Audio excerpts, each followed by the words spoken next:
So this talk is for those of you who are here at a security conference for the first time. Or if this is not your first security conference, just hang out and enjoy the ride and help the people who it is their first time. So for those of you who are attending for the first time, these kinds of conferences can be pretty disorienting. There's a lot going on. There's not necessarily a lot of direction.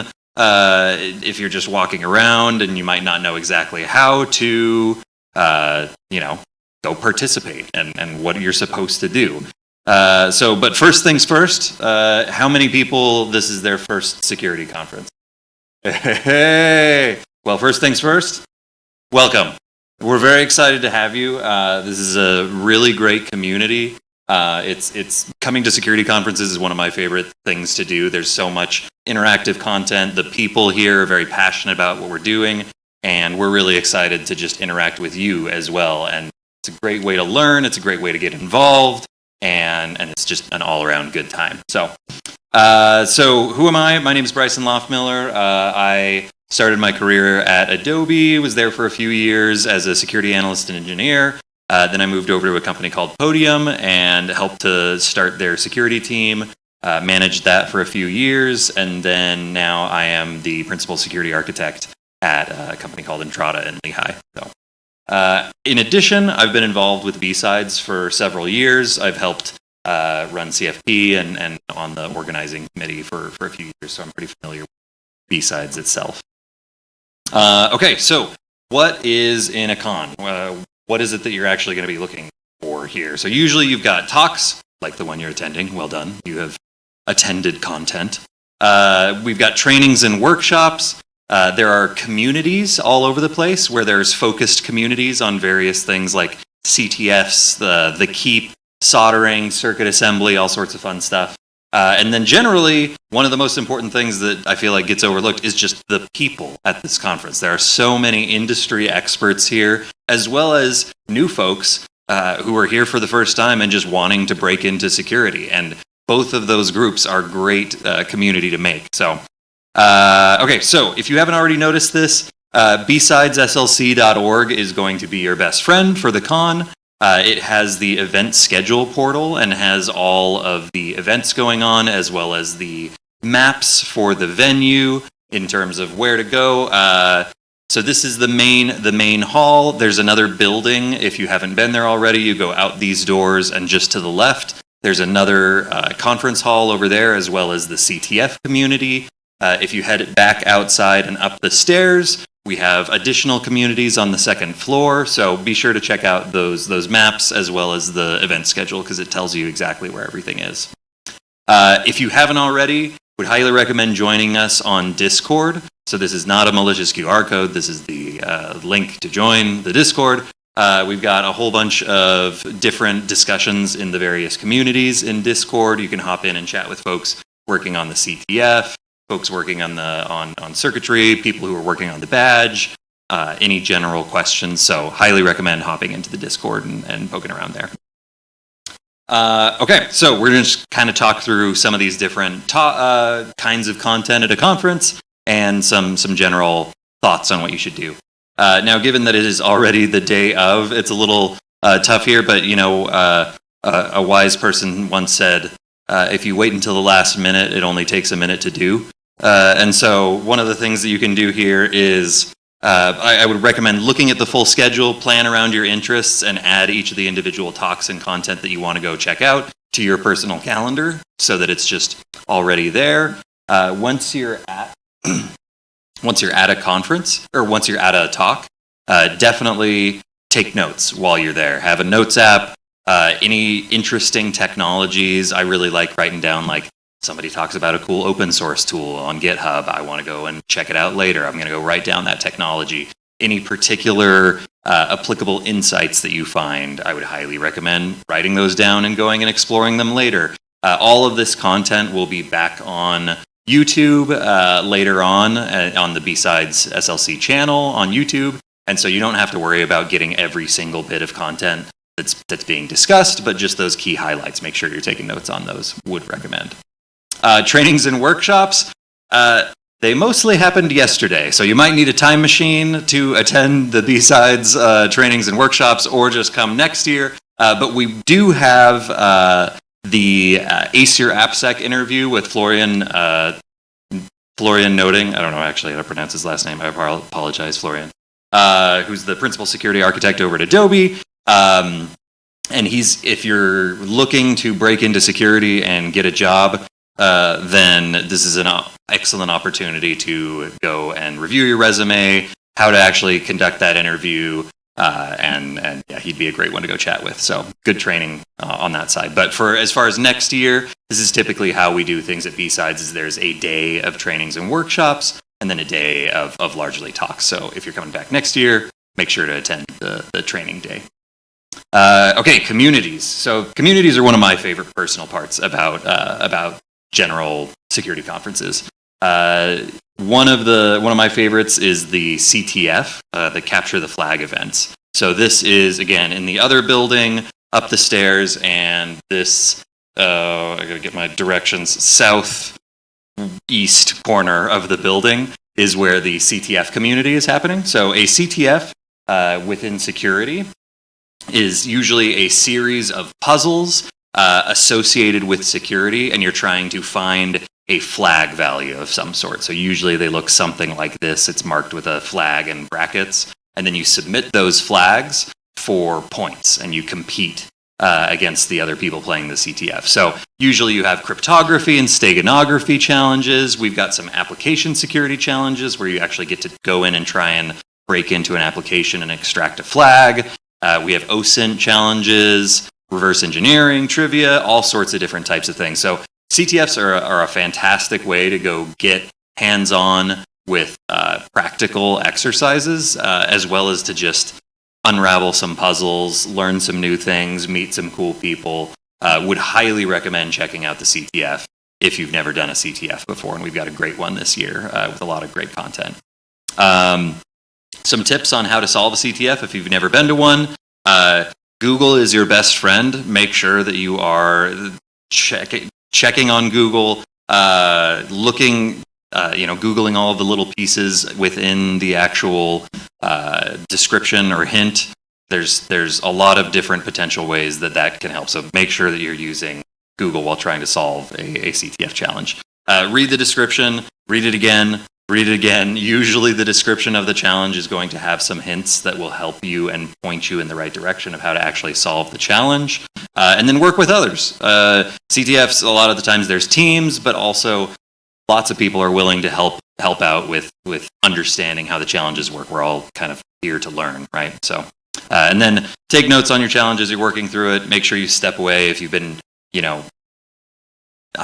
doom scrolling, so to speak, on a specific challenge for too long, and you have to you got to step away and come back to it. So CTFs are great. Okay, so we're gonna do a little basic CTF challenge together right now. So this is a basic cipher, and I'm gonna give you each, 5 minutes or however long it takes to solve this cipher. So have at it.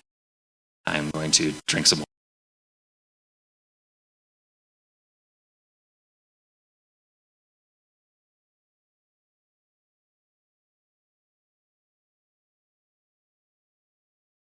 First person who solves it or even knows what it is, yell out what you think it is. Okay, all right. Caesar cipher, I heard. Very good. So yes, this is indeed a Caesar cipher. So with that information, have at it, and I'll start to kind of describe what a Caesar cipher is. So Caesar cipher is an old Roman cipher. Cryptography, ancient cryptography, where you would take the letters of the alphabet, and you basically rotate them by a certain number of letters, or a certain number of twists per se. So Z might map to S, A might map to T, B might map to U, etc. And I think we've got an answer here. So you want to yell that out? Roman crypto is full of holes.